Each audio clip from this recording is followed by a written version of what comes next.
We have a super hot person with a super hot topic this week because we are talking about healthy aging. And I know that it's on all of our minds. I mean, it is really what everyone is thinking about because we cannot stop the hands of time, right? Like they keep going, but we can do it in ways that feel wonderful. Mm-hmm. And I have someone who is doing it better than anyone. So I am going to welcome Natalie Jill to the show. Natalie, I'm so excited to have you here and to have this discussion. So welcome. Always love chatting with you. I loved having you on my podcast, so I'm happy to dive in. Yeah. So we're going to have a lot of fun today and we're going to help a lot of people Amazing. because doing this right and aging gracefully, beautifully, healthfully is what's on everyone's mind. So, but I do want to back up about 20,000 steps and talk about how did you get into this space? I mean, Gosh. what made you interested? Yeah, so it's interesting. So I, just like everybody else, I don't think of myself as special when it comes to aging or knowledge around fat loss, fitness, health, all of those things. So I'll just take you back about 17 years. I was working in corporate America, and I was something totally unrelated to health, fitness. And I had lost my own way as a new mom. I was going through a divorce. It was back in 2007, 2008, when the housing market had collapsed. I had a lot of stuff going on in my life, a lot of circumstances.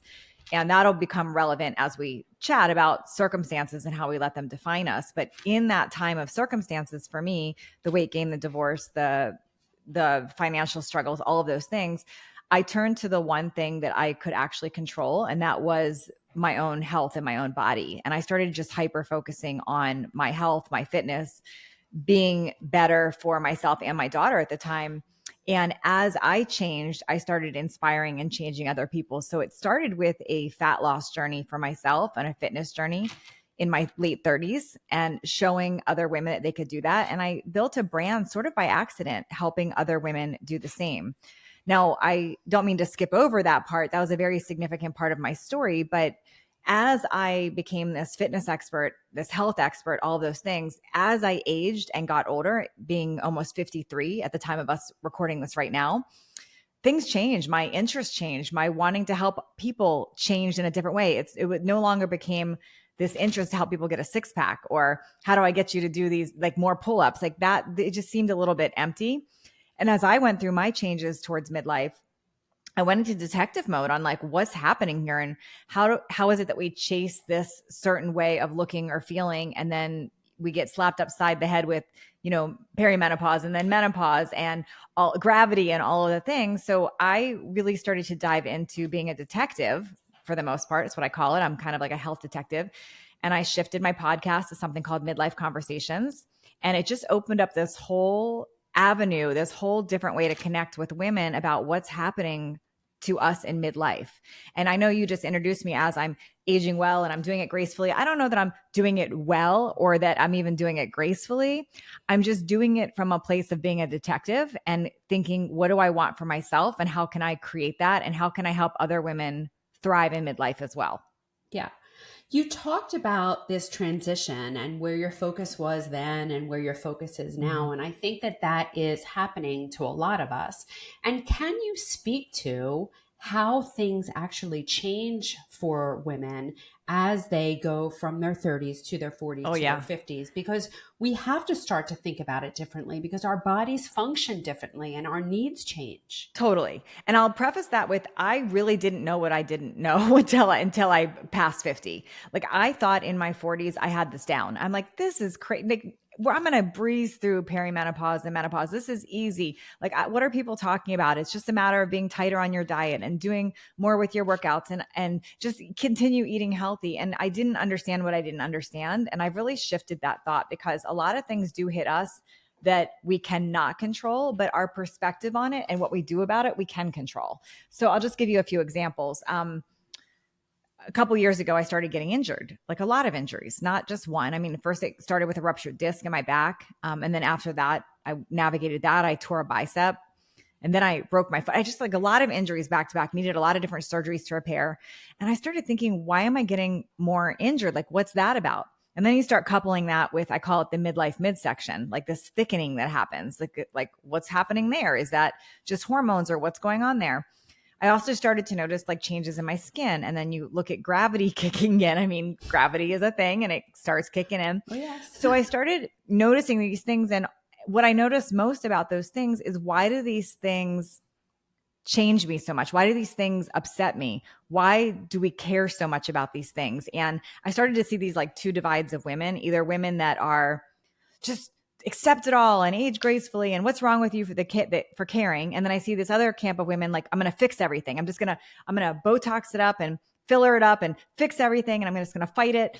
And there's like these two camps. And I thought, I'm neither of those camps. I'm actually somewhere in the middle. And I really entered in this stage of thinking, what do I actually want for myself? Like, what do I actually envision for this part of my life here?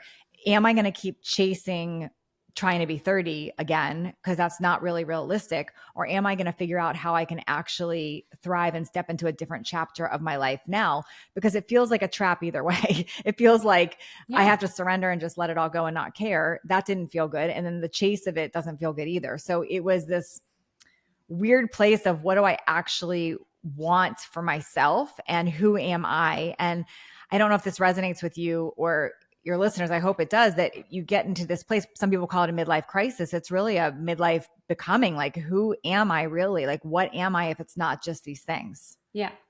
Well, I mean, I think that a lot of people struggle on that continuum, that spectrum of total acceptance and, this is what it is and this is what it looks like to be 40 and 50 and 60 and I just have to deal with it.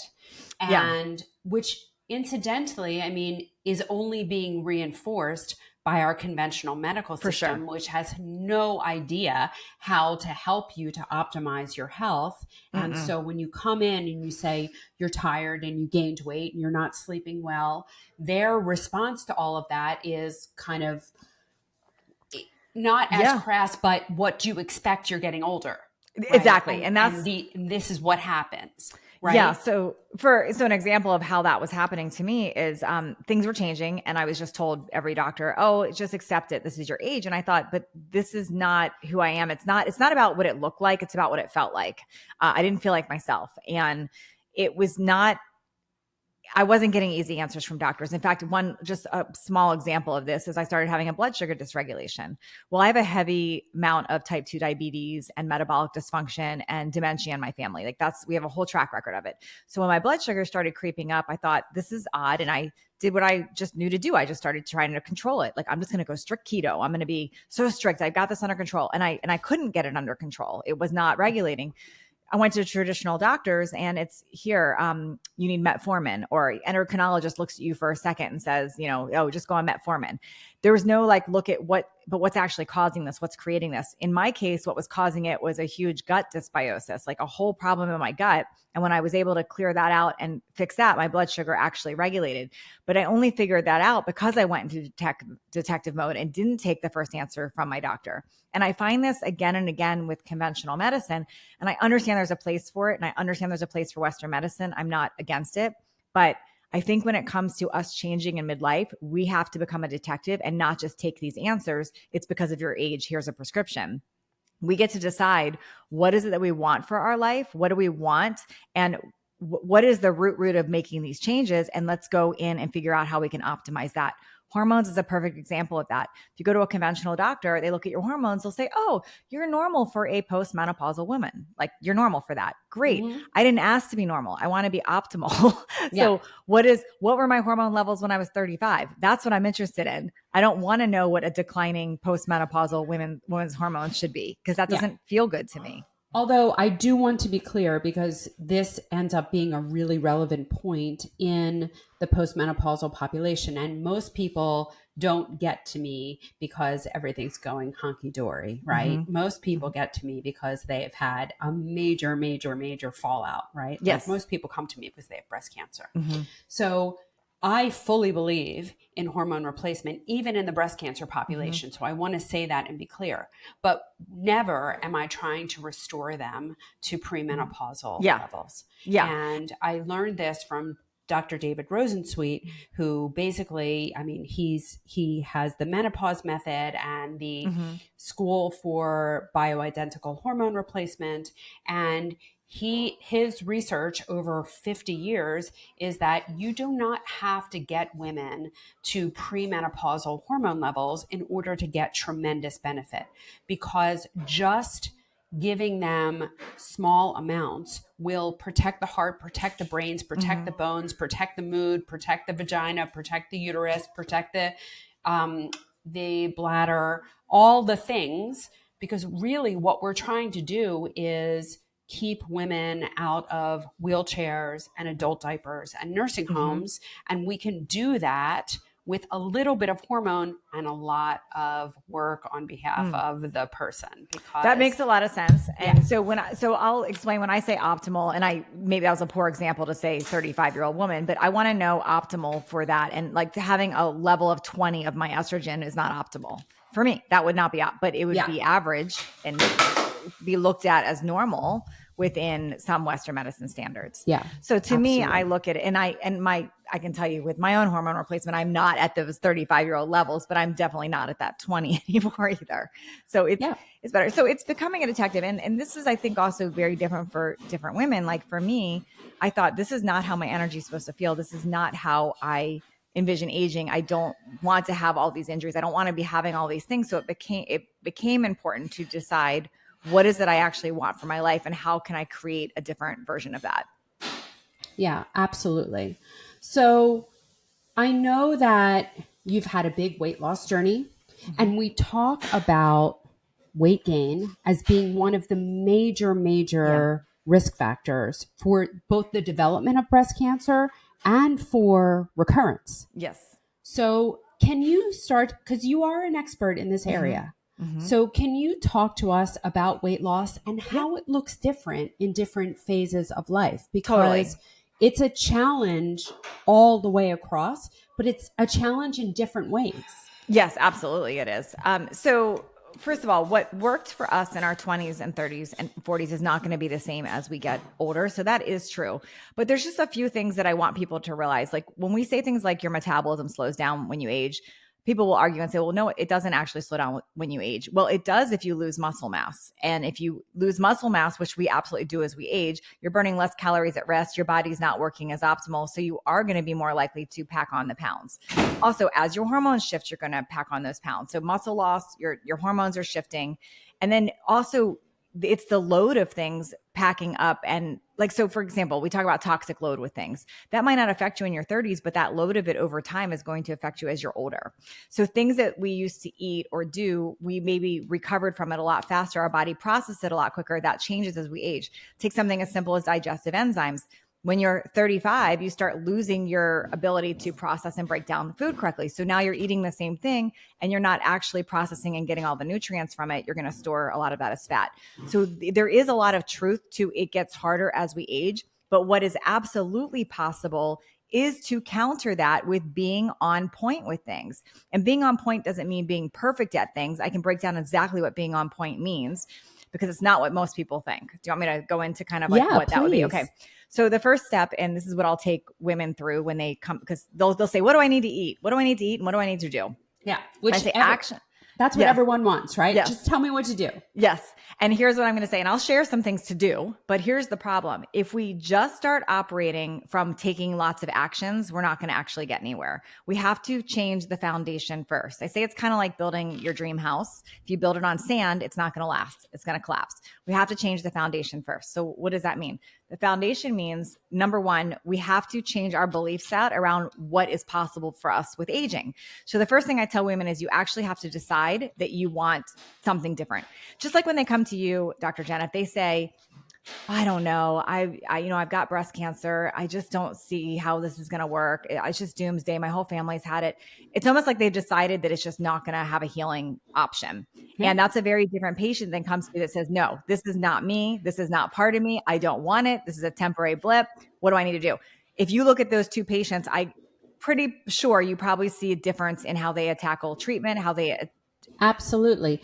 But the funny thing is, you can have two things happening at the same time. Like I have these people that say my grandmother had breast cancer, my mother had breast cancer, now I have breast cancer, but I'm going to beat it.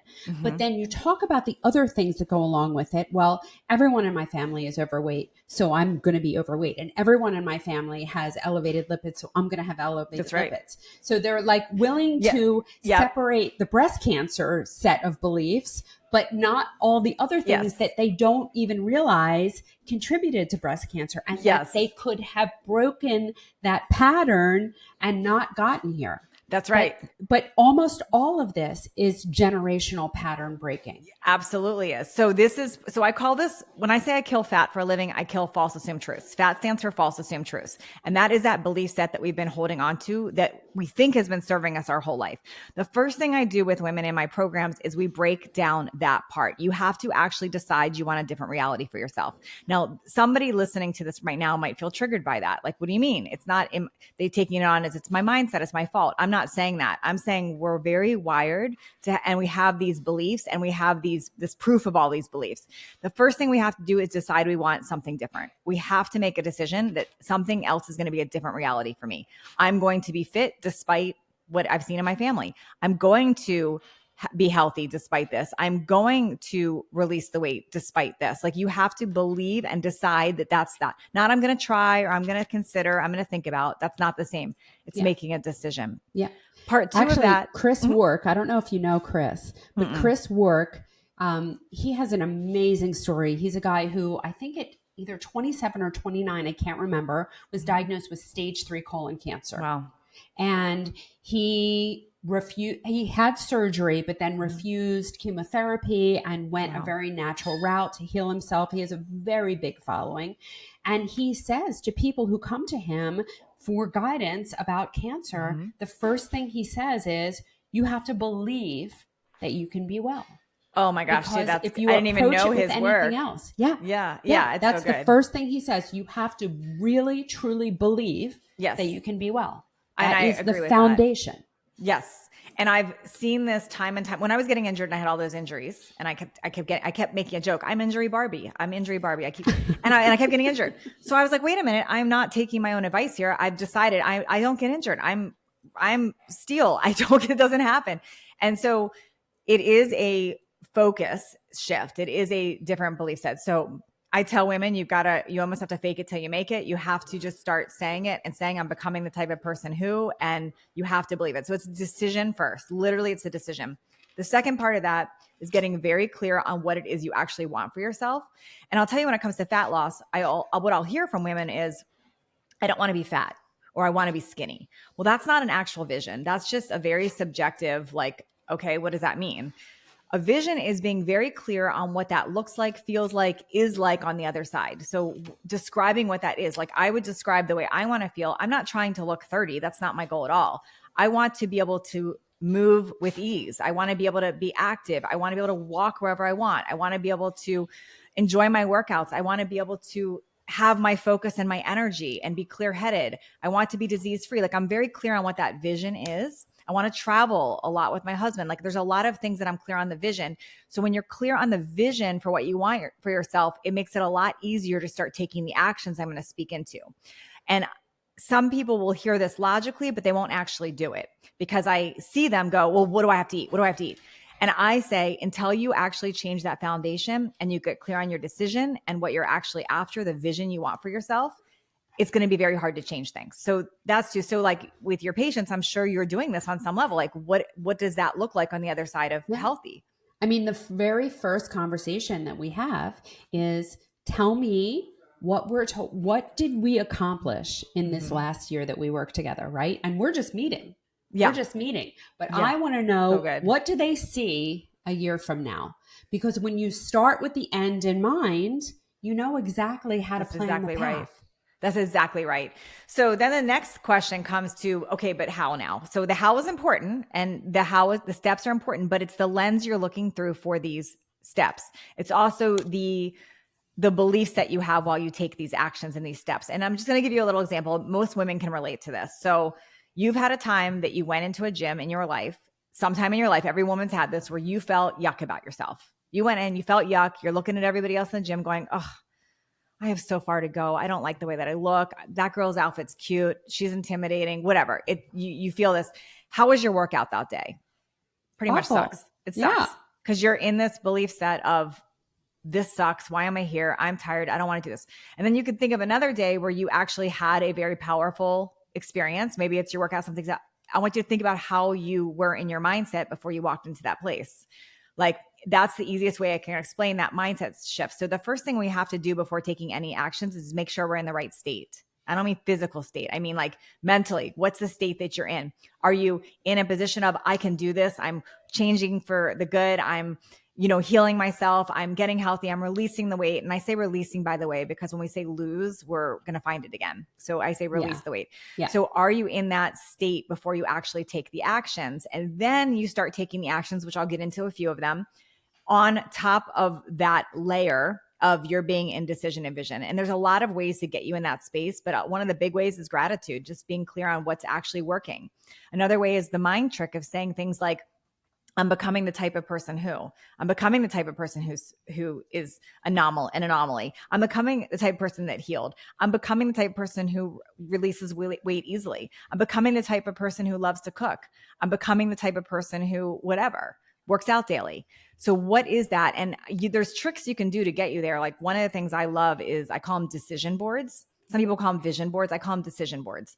So having something visual that has where you want to go, because your body doesn't know what's actually real and what you are believing. And if you don't believe me on that, just close your eyes for a minute and imagine biting a lemon.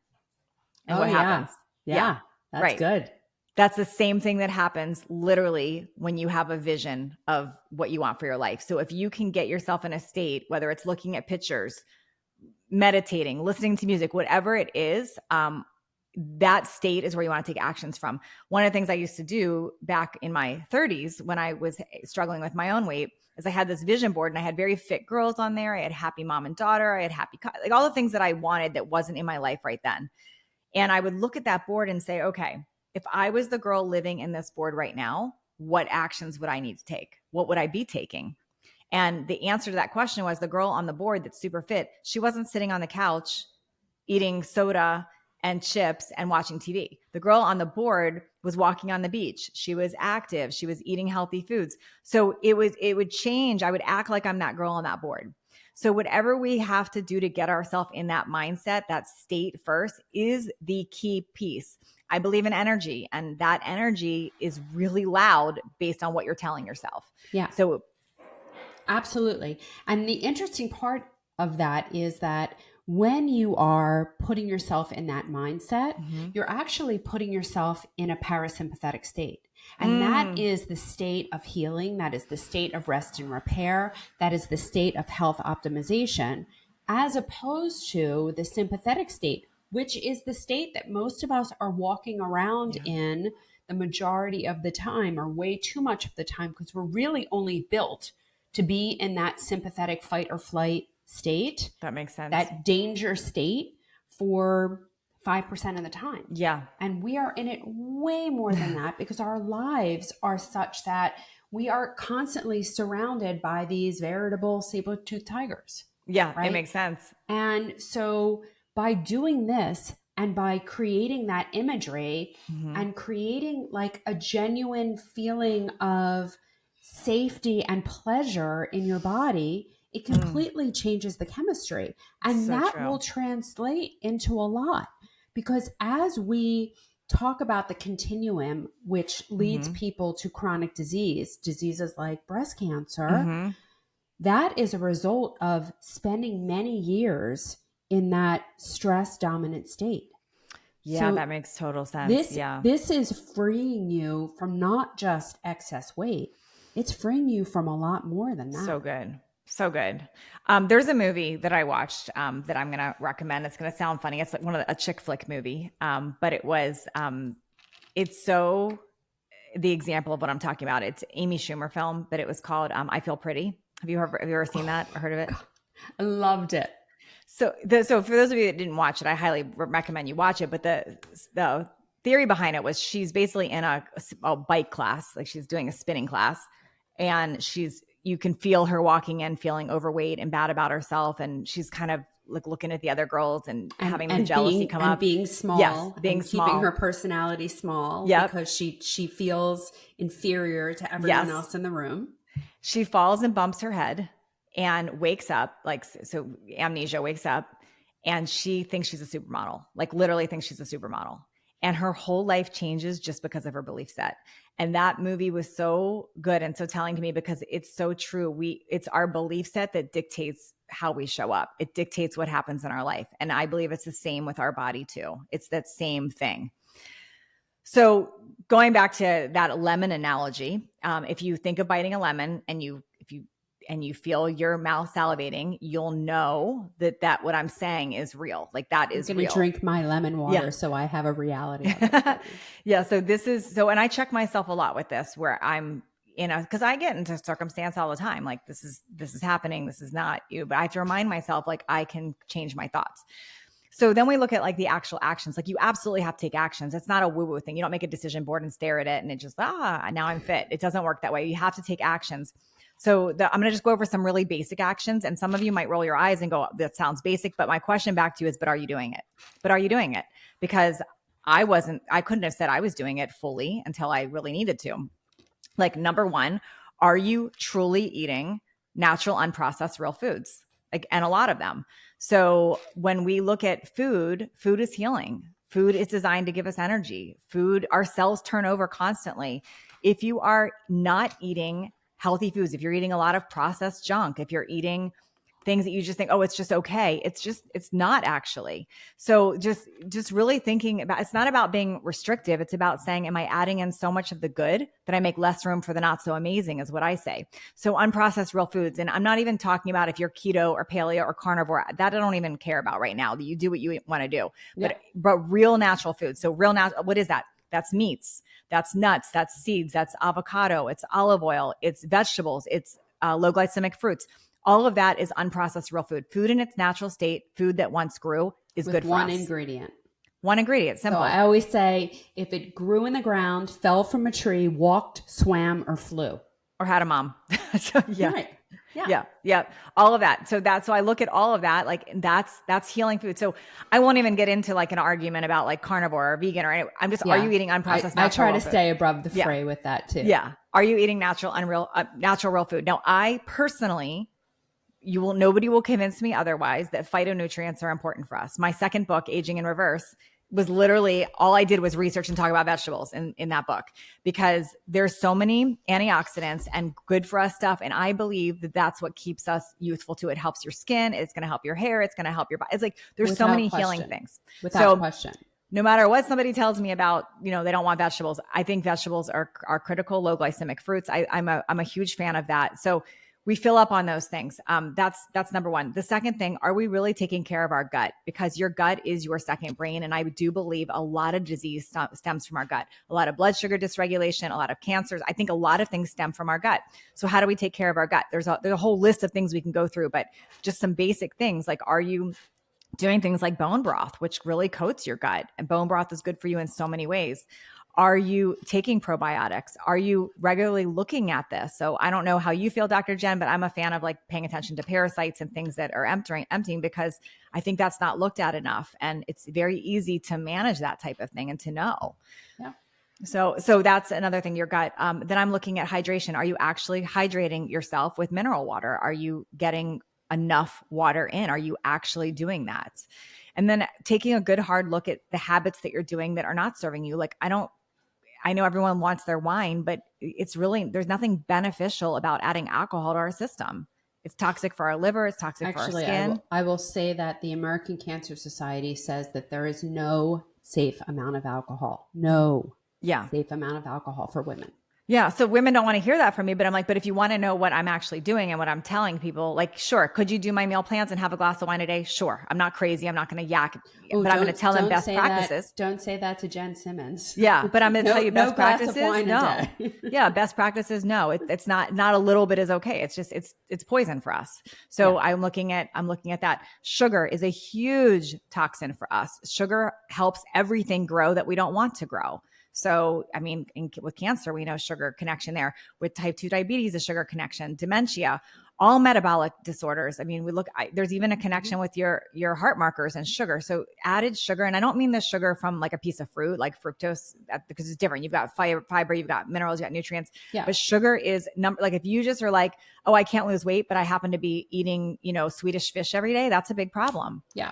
But even if you're having toast every day or bread every day, and listen, I know that it's very cultural and that kind of thing, but the truth is that any pulverized grain, right? That's right. Anything that's made into flour is immediately available as sugar in your system. And it's processed food anyway. As bad or worse than eating table sugar. So that brings me to the next two things I was going to bring up, and I was going slowly into this because I know women get upset, but I'm a truth teller. I'm going to tell you the truth. You don't have to take the information, but if you want to know what's going to work for fat loss, there's no benefit to us eating wheat and grains and dairy in most parts. Now, let me go deeper there, because if you'll note, like, I just got back from Europe and I noticed like the dairy there was very different than the dairy here. So not all dairy is created equal. When you start pasteurizing and you start adding things to it, you're going to create issues. So most women, not all, most women, if you're dealing with chronic pain, fatigue, inflammation, we got to look at the grains and the dairy. Like, what are you doing there with that? Now, could we get into detail about, could you have ancient grains or could you have your own fermented sourdough? Possibly, maybe, but are you? And I would say cut that out. One of the first things we do in my programs is we take out, it's sugar, gluten, and dairy is really what we really watch and look at. Now, when people say, but I can't do that, I love this, I got it. But this all comes back to that decision. What do you want more? Because if your decision is, hey, I want to have the bread, I want to have all this, and I don't care that I have an extra 15 pounds or that this is going on, that's your decision. But if your decision's actually, I don't want the excess weight, I want to reduce my risk of all these things, then that's a different decision. So it's coming back to that decision that you want. Now, when someone says that sounds boring, I don't feel boring with what I eat. I feel like I eat so many great, amazing foods, and I'm a celiac actually. So I don't have gluten ever. There's not a cheat with it. It's not, and my body doesn't miss it or need it. So those are just some basic. Oh, and then one thing I didn't bring up with the nutrition, again, basic, but I asked people, are you doing it? Is the artificial sweeteners are not doing any favors to us. They're messing up our gut. They're messing up our energy. They're creating bloating. They're creating your body to think you're getting the calories when you're not. There's a lot of issues there with the artificial sweeteners as well. Yeah, they actually even cause insulin dysfunction because your brain tastes what's sweet on your tongue and thinks there's sugar coming. And so that signals your pancreas to release insulin. Right? Which is wild. Because there was the snacks I was eating for a while. I think they're the Smart Sweets. I was like, oh, these are great. And when I was wearing a glucose monitor, I could see it would still spike your blood sugar, even though it's saying no sugar. So that's interesting. Yeah. Because your body is trained to recognize certain things. So your taste buds are really smart. So when they recognize sweet, they say, oh, okay, we have sugar coming. Let's secrete insulin so that we make sure that we balance it. Wow. And then there wasn't actually sugar there because there's like nothing in those things of any nutritional value. So then you get cravings and you're hungry. Yes, exactly. Yeah. So that's why, people drinking 8 and 9 Diet Cokes every day are gaining weight. That's right. Not helping you. It's also messing up your gut even more. So we got problems there. So then there's a whole other side. So those are some basic nutrition. Now I could get into portions and all that stuff, but that ends up being very individual. I just want to be real, like how much protein I eat versus how much protein you should eat. A lot of that is individual. However, my first question is, are you doing those nutrition basics? And then if we're going to go another layer, protein is important. Muscle is important. It's not that your metabolism just slows down by itself. What happens is we lose muscle mass. And when you have less muscle to fat ratio, you're going to have, your metabolism is not going to be as efficient. So it's not going to work. So when you're like, all of a sudden I'm doing the same things and I'm just gaining weight, well, you're probably losing muscle. So that's what's going on. So when we look at that, you do need to do some type of weight bearing exercise. You've got to do some progressive overload training. And this was the big one for me because I'll share that I was big with body weight. I taught body weight for years. I still love my body weight workouts. I shared that for years. But as I've aged, I've realized, you know what? I'm missing something here because you're not going to get the bone loss prevention and add the muscle the way that we need to with just doing body weight. So adding some resistance training is actually really critical, especially in your lower body as we age. That's not only going to help your metabolism work better, but the more muscle you have, the more calories you actually burn at rest, the better your body's going to look. Muscle does not weigh more than fat. However, it takes up less space than fat. Let me explain that a little better. If you take 5 pounds of muscle, 5 pounds of fat, you put 5 pounds of each on the scale, they both weigh 5 pounds. Muscle Right. and fat both weigh 5 pounds. 5 pounds of it. Yeah. But muscle will take up a lot less space. It's a lot more dense than fat, which takes up a lot more space. So it's not so much the weight number, but let's change your body composition. By adding more muscle, you naturally release some more fat and you look smaller, you look tighter. Yeah. And part of the reason why you can get away with different kind of strength training with less heavy weights when you're younger than when you're older is our protein utilization changes significantly as we age. And that has to do with our digestive capabilities. It has to do with decreased amount of pancreatic enzymes, definitely, but also a decrease in acid production in the stomach. And so we have to couple these things together. So you have to couple it. You definitely need to lift heavier weights, but you need to have the digestive piece along with it. I love that you just said that. Because I'm a huge fan of digestive enzymes and HCl as we age. Yeah. Huge fan. And do you take those too? I do. A fan? Okay. I do. And so I don't always supplement with acid. Sometimes I drink dilute apple cider vinegar before my meals, but I'm doing it. And I'm constantly assessing my ability by doing a drink of bicarbonate and water and seeing how long it takes you to burp, because that is an indication of how much acid you have in your stomach. Because if you have enough acid in your stomach, it's going to bubble up when it hits your stomach and come back up. So anyone that wants to do that, you just take a baking soda and some water and you drink it on an empty stomach and you wait 5 minutes. And if you burp, you've got enough.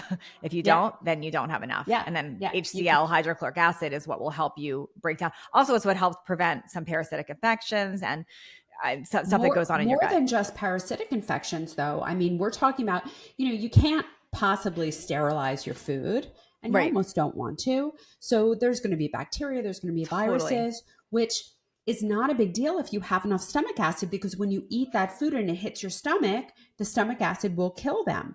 But if you don't have enough, that sets you up for these chronic infections. Parasites, certainly, but viruses, bacteria, it sets you up for dysbiosis. And down the line, it sets you up for cancer. And we know that cancer incidence is increased in people who are on acid blockers. So I'm just going to make a little public service announcement right here. We have vilified acid for the purposes of selling acid blockers. I write about this in my book. There are people out there on acid blockade for years and years. These were drugs that were approved for use over 2 weeks. 2 weeks. Crazy. And the average person is on them for 2 years. These increase your risk of chronic disease, including cancer. So if you're on acid blockade, don't just stop cold turkey, because you'll have problems. But plan on weaning yourself off. My own mom, I just walked through this with her. My mom's in her 70s, and my mom is super healthy as far as like how she eats and how she moves her body. Like, she's doing great. But when I saw her, she had this like distended stomach. I'm like, Mom, what's going on there? And I knew it wasn't visceral fat. And taking her down this path, she actually had SIBO. She had a lot of stuff going on with her gut, but she's been on acid blockers for years. So when you're doing that, you are creating an issue. So same thing, like told her she's not just automatically stopping cold turkey, but really looking at that. And I find that with a lot of women, and it's hard because we've been led to believe some of these things are safe and normal and we should just do them. And my advice to you, if that's what you're thinking, well, heck, my doctor told me to do this, or I didn't know, or it was over the counter, or whatever it is that's your opportunity then also to make a new decision and just say, because we can't change what we did in the past. I can't change the fact that from age 15 to 35, I was on birth control pills. Like, I wish I never was, but I can't change that. So it is what it is. I can't change my genetics, but I say, what are my decisions? What am I focused on? And what do I want to create with my life? And we have to take that step forward and do that. Just so you know, I think within 5 years of stopping them, if you haven't had a breast cancer diagnosis, your risk does drop off. Okay, that's good to know. So I worry about that for bone loss and all types of things, though, being on synthetic pills for so long. Yeah.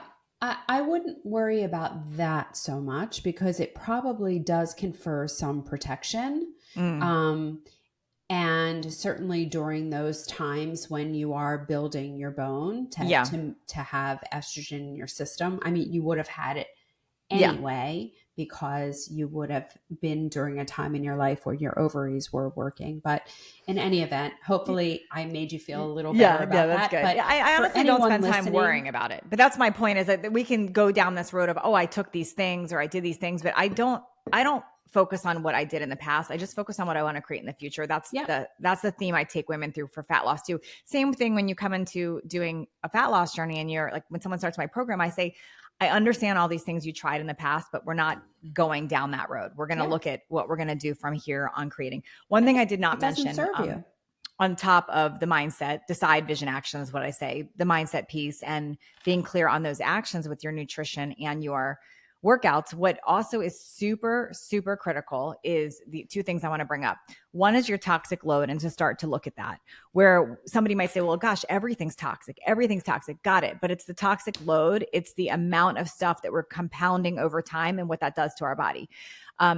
Like, and you choose what you're willing to do or not do. For example, I'm not going to stop coloring my hair. I'd be fully gray and I don't choose to be fully gray. So I color my hair. Is it toxic? I'm sure it is. I'm not so worried about that, but I did stop a lot of other things. I took my nails off. I don't have gel or acrylic nails on. I don't stopped spray tanning. I took my implants out. I had an explant. So it's your toxic load. And then looking at even products that I use and what's in my skincare, what's in that. It's that toxic load that compounds over time. You might think that's nothing. I'll tell you, I did a total toxin report and I've seen this on many people. And the things that showed up on that, it's crazy. And I'm like, wait a minute, that's in my body. Like seeing HEMA on that it came from Mm-hmm. gel nails. Mm-hmm. So looking at toxic load, you might think that's not interfering with your fat loss. It absolutely is. Yeah, absolutely. I couldn't agree more. And what I say to people is, I did the same thing as you. I stopped doing my nails. I made 100,000 changes in my environment, Yeah. right? What I put in, on, and around me. Yes. But I'm also not ready to be gray. That's right. And, Yeah. So, God and I bless still my use nail mother. polish. I She just has use a gray hair. yeah, I'm not there yet. I'm not ready. And I would have a silver head of hair me if too. I didn't color it. Me So too. I pick my poison. That's exactly Right. what I say. I pick my poison. And people do ask me about Botox and Mm-hmm. fillers and, whatever the latest, greatest thing is for, youth serum or Mm-hmm. whatever. And I say, you can pick a thing, two Yeah, things. You can't pick all the that's right. things. That's so You true. can't pick all the things. And then And making sure you have the pathways to help clear stuff. So like, for yes, instance, I use my infrared sauna or I do things to help my body, dry brushing, just to help your body eliminate, because we can't avoid all the toxic load. We can't avoid all the toxins, but how is your body eliminating it? How's it getting rid of it?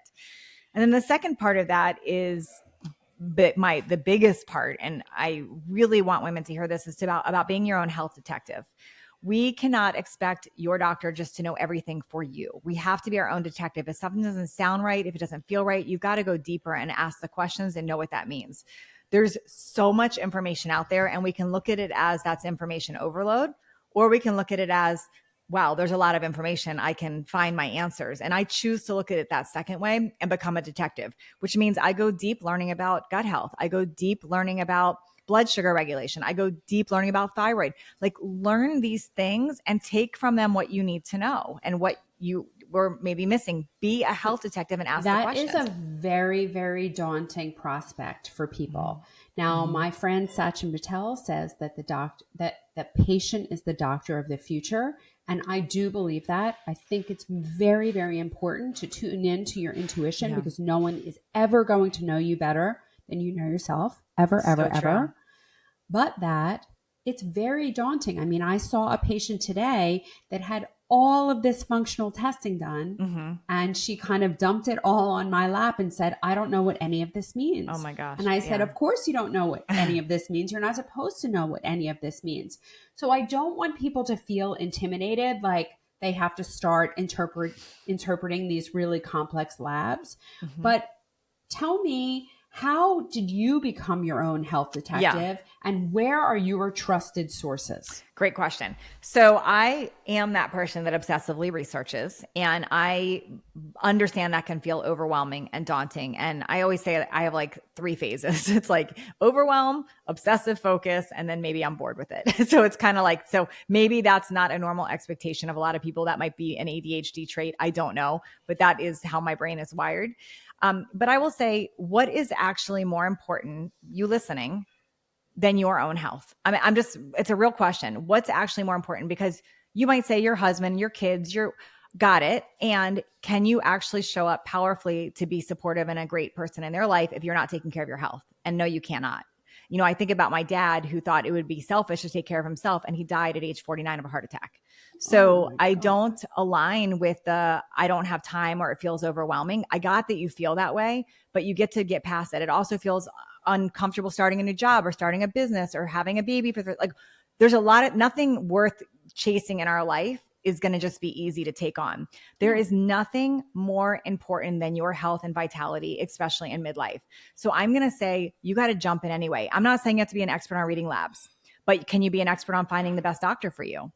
I'm not saying you have to be an expert on understanding the hormone replacement that you're going to take, but you should be reading about hormones and understand, like reading books like Estrogen Matters, or just like understanding, listening to your podcast, being curious. One reason my podcast is a great example, Midlife Conversations, I bring on those experts. I had you on talking about breast cancer. I bring on experts. There's podcasts out there. There's Audibles. There's social media. There's places to look. It doesn't mean everything you hear is the factual thing for you, but you've got to be curious and be your own health detective.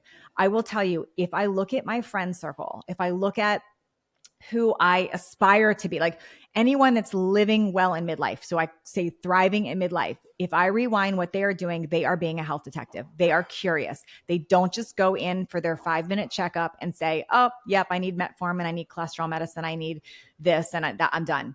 Or I need antidepressants and synthetic birth control for my menopause symptoms. They don't take that as an answer. They go deeper, they understand, and they make choices from that. So I understand I might sound like a lecturer right now, but you can't tell me that you want to thrive in midlife and be healthier and then say at the same time, I don't want all the information. Yeah. And the other thing is, we can't farm out our health, especially not to conventional medical practitioners, because first of all, no one is going to care about you as much as you care about yourself. And those practitioners, they go home at the end of the day and they worry about themselves and their family. So you have to be your own advocate for sure. And you cannot farm out your health to someone who doesn't have any right to protect it and doesn't have any ability to protect it. And the way that our conventional medical system works is that the only way to get in is to fail. That's not what we don't want people to fail. No. Like I say all the time, I am more than happy to retire. Like, let's get rid of breast cancer for sure. I'm more than happy to retire. I'll find what to do. I am not worried that I'm going to be bored or sit around eating bonbons. Like, that's not going to happen to me. So I am A-okay with us solving this breast cancer issue. Which is amazing. That would be amazing. And I feel that same about fat loss and women's health too. Like I don't, so many times women come through my program and they're like, oh my gosh, something worked for me. I got amazing results. And what they finally see is it actually isn't my program. It's the change of mindset that they took on that gave them the ability to see things differently. So I'm teaching nutrition that they probably would have known if they had paid attention to that before, but they had to look at it through a different lens. So I take on things like that. One of the things I do in my Thrive programs and in my podcast is I make sure I'm bringing the detective work to you. And I know you do that on your podcast too. You bring that in so it makes it easier for people. So if someone's feeling overwhelmed, you don't have to go follow 100 people. Find some people that you resonate with, go deep on their content, listen to that. Listen to the people too that are getting thrown under the bus. And this is going to sound weird, but I really stand behind this. If somebody's speaking up about something and posing a question and people are attacking, like, why are you asking that question? That's probably who you should actually be listening to, because we should be poking holes. We should be asking questions. We shouldn't just be going through the norms.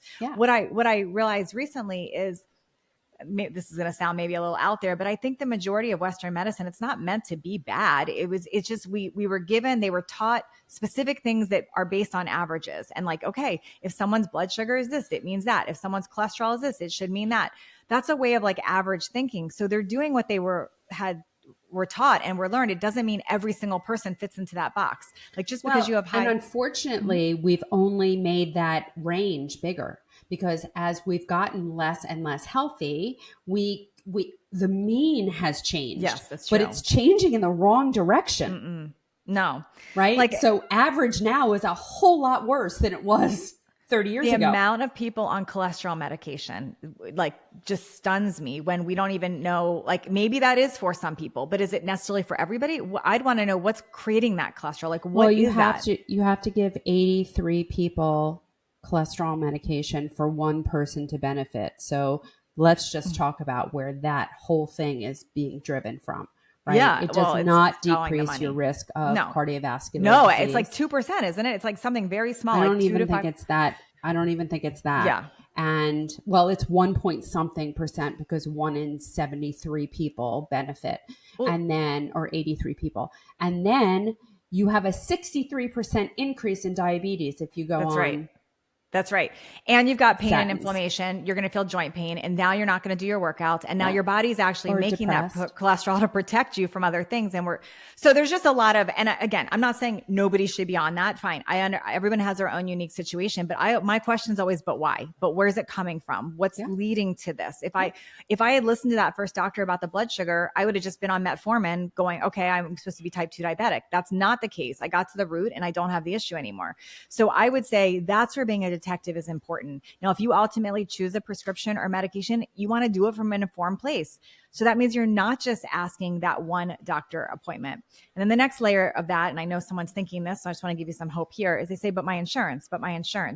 And I worked in medical device sales for years. That's what I did before I ever was doing this. And insurance does not care about people. It does not care about, it's a business. It does not care about you. It should not be what's dictating treatment.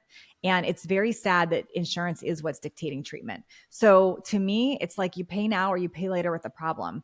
So most things that I want to get tested and go to, that's not a through insurance thing. And that might sound like a privilege or a luxury. And I can understand that thought process, but it's going to save me a lot of money in the long run because I'm doing that with I want to go to the doctor and know that they're going to spend 90 minutes with me talking to me, not 5 minutes, because that's all insurance allowed. Yeah. So I would rather spend that money and time now to really understand and go deep so I don't have the problem later. Yeah, 100%. And like you said, I mean, it is pay now or pay later. Mm-hmm. And I can guarantee you that it's a whole lot more expensive later. We have completely lost sight of what insurance should be. Like, I think insurance should be for catastrophic illnesses. Yes. For if you fall and break your hip or, my bicep. Or if God forbid, like you have an appendicitis or something like that and you need a surgery. Absolutely. This is what insurance should be for. But insurance shouldn't be because you go to the eye doctor every year or you're going to the pediatrician, or that's not what insurance should be. And if we used insurance for situations that required insurance, it would be a totally different system and a totally different story. And it would be affordable. Totally. Because we're not asking for it to pay for everyday medical care. And P.S., it probably shouldn't. And I think people would be far more motivated to protect their health if they actually had to pay to go to the doctor. It's true. Part and parcel to why we are so overwhelmed with chronic illness is because no one feels a responsibility to be healthy. It's true. I mean, case in point, when I know I had you on my show about this with the whole mammogram story, like that you're basically, okay, insurance pays for mammogram. And then what's that creating and what's that putting in us? And then what is that? So there's just a lot there. And, maybe people will think I'm a conspiracy theorist. I don't care, whatever. That's just, you asked me the question, what do I do? What do I teach women? How do I help people thrive in midlife? And these are the real answers. It's being a detective. It's not just going into the conventional system. It's not just taking, having artificial sweeteners and drinking Crystal Light all day. That's not what it is. It's eating unprocessed natural food. It's moving my body. It's creating resistance training. It's being a health detective, like really being a health detective. And then all of that has to be layered on top of that mindset piece of being really clear in your decisions for what you want and being really clear about the vision of what you want to create. Yeah. And then when you clean up all that toxic stuff out of your life, that changes a lot too. And when I say toxic stuff, it's not even just your food or your product. products. It's people, it's what you're listening to, it's what you're around. If you are surrounding yourself with that kind of negativity and energy, it's going to keep you in a place. So it's just something that is my best advice for people is you have to almost create your own echo chamber of possibility and how things are going to work out in your favor and that this is what you're going for. And you have to only let that belief in. Yeah. So for all of you that are like, she wants me to be my own detective, I hope that you take away from this empowerment, right? Like, this is your way of advocating for yourself, of getting to know yourself. And when you know yourself well, you know when things aren't how they should be. And if you are at that place and the people who you're going to are not responding to you, they're not believing you, you need to keep looking. You need to get a better guide. You need to get a better coach. You need to get someone who can help you to address your health, because the truth is you should feel really good. We should all feel good. You shouldn't be in pain. You shouldn't be tired. You shouldn't be overweight. You shouldn't be any of these things. We are meant to function optimally. You know, I was just this is like, there's memes going around about, I just got back from Europe and I'm talking about that, but I don't know if you've spent a lot of time in Europe but when you go to Europe, it's so different what you see. People are active, they're moving, they're not overweight. I don't see a lot of obesity, at least not where I've been in Europe. No, the only obesity you see there are the Americans visiting. Americans. You see people eat the food, smaller portions, fresh food, real food. You don't feel stomach problems from their dairy because they don't add all the stuff to it.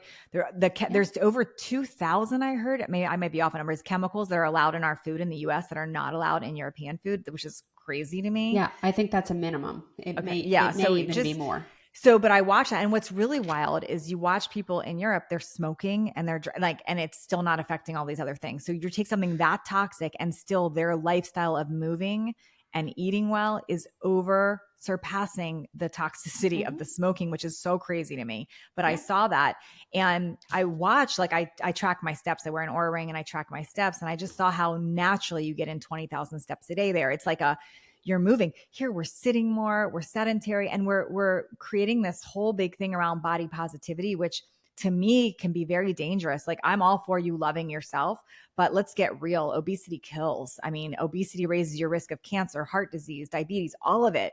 So no, there's a difference between loving your body and not having the tiny waist. Got it.